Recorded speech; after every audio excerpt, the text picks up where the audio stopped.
Chceme ochutnat Nutellu, snad bude výborná.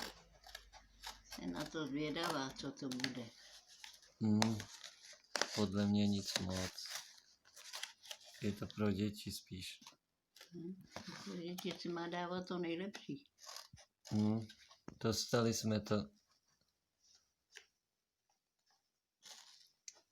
Ty nemáš zuby, babi. Ne, mám v koupelně. Když si vyndala, jsem snědla ten svojíčko. Mně se zvedá žludy, když ji mám v zuby a jim. Já už nemám ani sílu řezat nějaké hníčkama.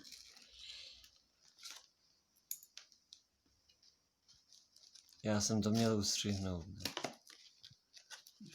Babi to zhodnotí. Jak to vypadá?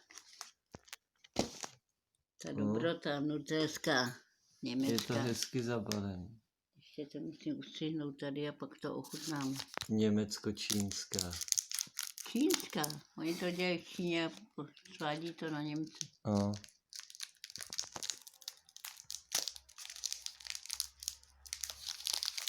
Jako piško to vypadá.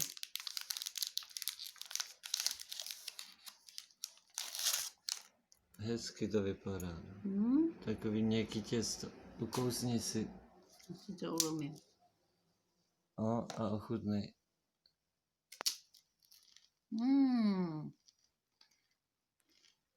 Je lepší normální Nutella.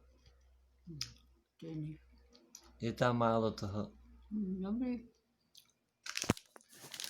Ukaž, pojď. Než to lumčí to.